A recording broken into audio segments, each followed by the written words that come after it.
Heading back, we travel through the passageway, eager to shake this feeling of dread. Continuing on through the passage, eventually we come to a branch. We see an upward staircase on the left, as well as a stone archway directly ahead. I follow Kid up the narrow set of stairs, hoping not to lose my balance. We've ascended the staircase. We head down the path. After a while, it ends at a stained wooden door. This is the study, I think.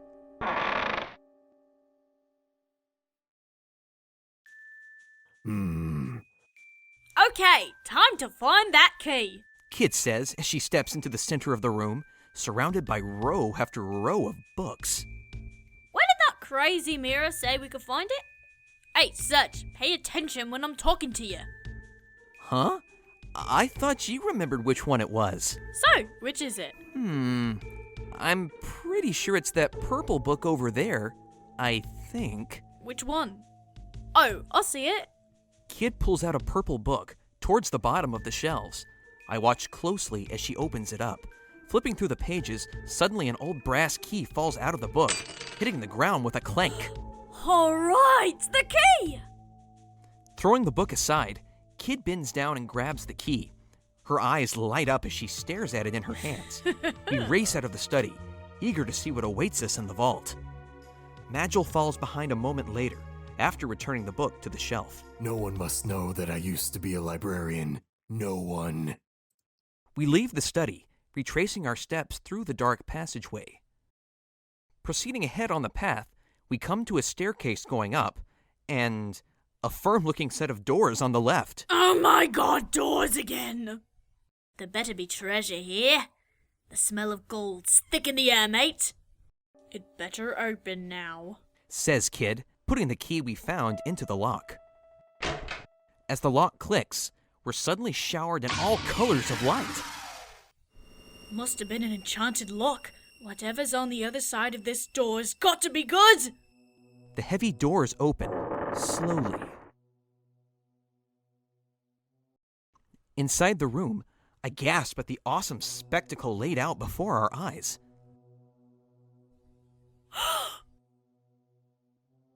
Despite the sparse light, a brimming mountain of silver, gold, and other precious-looking artifacts shimmer and twinkle throughout this huge treasure vault.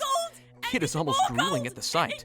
But to be fair, a sight like this would captivate most people. This has to be a dream! Enormous heaps of riches are piled before our eyes, in amounts most people will probably never see in their entire lives. It looks to be authentic. Remember, our goal is the flame. Do not waste time with frivolities, says Magil flatly. Jeez, I told you, I know. Regardless of Magil's warning, Kid can't help but be taken aback. She gawks at the room's contents in awe, until... Hey, what's that? In the back, on that pedestal! There, a palm-sized jewel radiates a pale crimson light, resting patiently behind the other treasure. It looks as though it's a roaring flame that's somehow been frozen in time.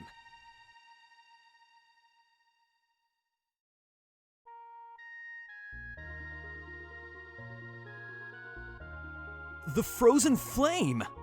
As Magil glides over towards the pedestal, I nervously call out, Magil, be careful! We can't afford falling into a trap. Fine. Kid frustratedly says, glancing back at the door. Just remember, we're short on time. After investigating the pedestal for a little while, Serge was correct. It does seem to be trapped. Magil steps back, mumbling something in a low voice while placing his hand near the base of the pedestal.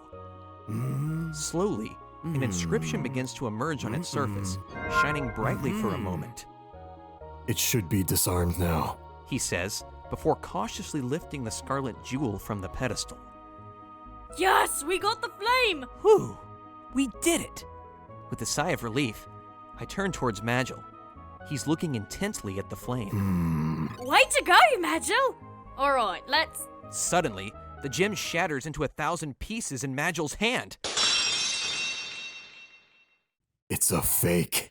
Huh? Indeed, that fiend Lynx would never have left a real flame in a place like this. Damn! Suddenly, an alarm bell rings out. The room lights up, and heavy metal bars fall in front of the door. Our only exit is blocked. Damn. I look around, What? only to see Kid holding a fancy crown, suddenly realizing what she's done. Oi, don't blame me, I'm just a teenager. That dim-witted dingo, I say to myself. Suddenly, out of the corners of the room, 4 mechanical birds suddenly come to life. Oh, come on, Magil, can't you use your fireworks of doom or whatever you call them? Their loud metallic screeching only adds to my uneasiness, It doesn't look like it will open. says Magil, checking the iron bars in front of the door.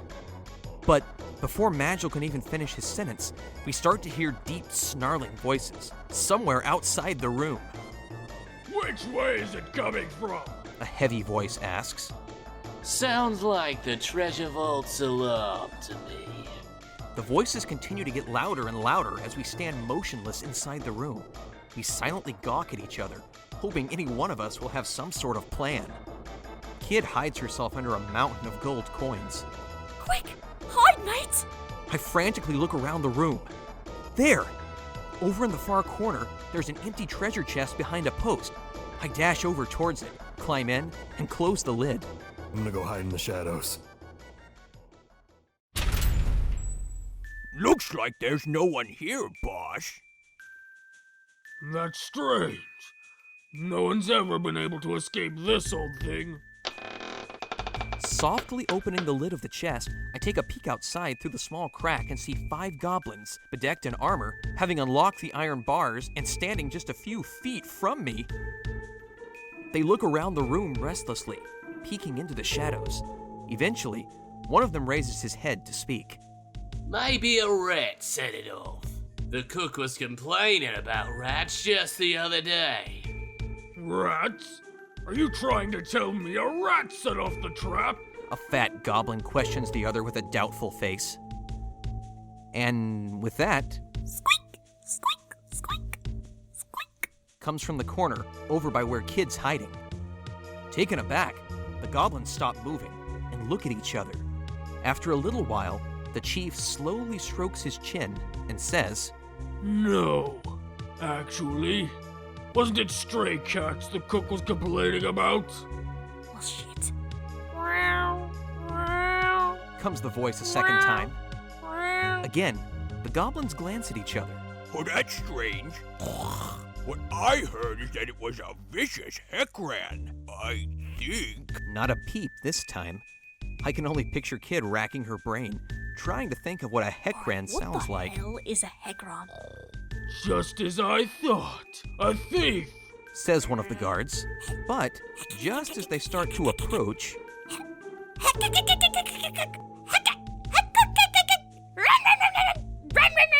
Oh, well then it certainly is a heckran. Without a doubt. one of them says, exchanging a smile with the others. Well, that's pretty frightening then. Come on, let's get out of here. The pack begins to file out of the treasure vault. But then, suddenly, the goblins all spring on the pile of gold. Well, what do we have here? Hey! Get your hands off me, you slimy freaks! Kid says, struggling to break free. Slimy? A thief like yourself isn't in much of a position to criticize. One of them hollers at her. Kicking herself free of their grasp, Kid inches back into the corner of the room. The goblins start to corner her off, laughing to themselves. I quietly sneak out of my hiding place and unsheath my knife. Taking on an entire troop of armed goblins is a lost cause, even for Kid. What should I do? Yeah, I can't abandon my friends, especially at a time like this. Gripping my knife tightly, I charge into the center of the room, shouting, "Hey, you stupid oaf!" They all turn around, staring at me blankly for a moment, before their expressions turn to rage. You just came out here to die, didn't you, little man? You really want us to trample over your head that badly? Well, I suppose we can accommodate you. The goblin boss says, giving a deep laugh. Without a moment's hesitation, Kid shouts back. Don't think you can easily pick a fight with the likes of the Great Kid and get away with it. Wait a minute. So you're the elusive kid? The boss asks as its eyes softly narrow. How sweet this is. Perhaps if I deliver your head to Lord Lynx, he'll give me a nice reward. The boss goblin takes its morning star from its side. The huge iron ball jangles down to the floor. Please don't confuse us with just any ordinary goblins. Striking fear into the hearts of men everywhere. We are Lynx's elite security force, the fearsome magical Gobbler team! If you got time to spout off all that nonsense, then you sure got enough time to get your asses kicked! Kid shouts, exploding with a fierce roundhouse kick. The goblin teeters and staggers, dizzied by the brunt of her attack. Let's get 'em, boys! Start with that little twerp over there! Metal balls begin to swing around, swooshing through the air with deadly speed. Jet Gobbler attack! Now! Sliding across the floor like the wind, the goblins simultaneously rush us. Looking up, all I see is a goblin coming at me head on, ready to bash its weapon into my skull. Frantically parrying the goblin's attack, I try to lunge with my knife. Quick as a mouse, I slice into the goblin's side. It lets loose a gnarling scream of pain as its putrid face contorts in agony. Kid comes to my aid, delivering a lightning-quick strike to one of the goblins. What's the matter, huh? Where's your magical gobbler skills now, or whatever you call it? The goblin can't help but collapse onto the floor in pain. Kid boots it in the jaw before backing away for her next attack. Quit screwing around, Serge. Keep an eye on your own trouble. Another huge iron ball whizzes through the air, swinging down towards me. As quickly as I can, I roll over and try to dodge the attack. Yes! The iron ball smashes into the floor, sending sparks flying everywhere. It misses me by a hair's breadth. I frantically scramble away from the weapon. Frantically parrying the goblin's attack, I try to lunge with my knife. However, before I can do anything, the goblin snaps me up in its thick arms and smashes me as hard as it can into the floor. My mind goes completely blank from the shock.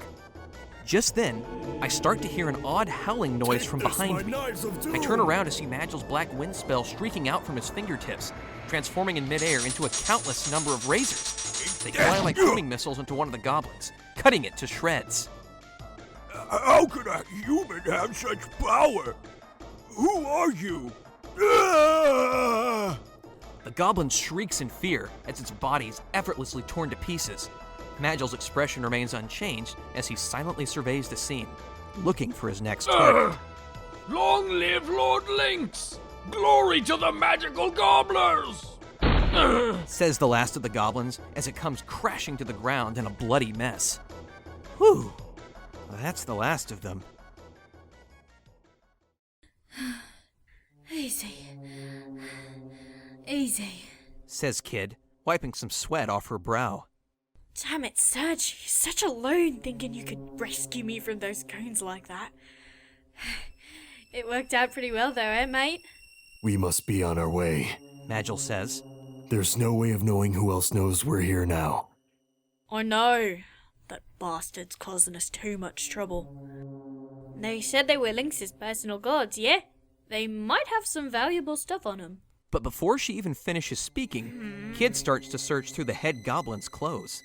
Sheesh, there's really no need to be such a scavenger. Hey, what's this? She says, removing a small metal object from the goblin's pocket. It's a hand-shaped medallion of some sort, covered in archaic-looking symbols. It's a key. Magil says, walking over towards us. These markings suggest it unlocks a certain magical seal. Wow. Well, they're lost. Says Kid, casually putting the plate in her pocket. Damn it, they don't have any other good stuff. Cheap goblins. She stands up and looks around, sighing. It'd be a waste to leave all this loot behind, though. We can always come back for it later, Kid. Kid turns around and grins. Yeah, you're right. Okay, let's go! The night won't last forever.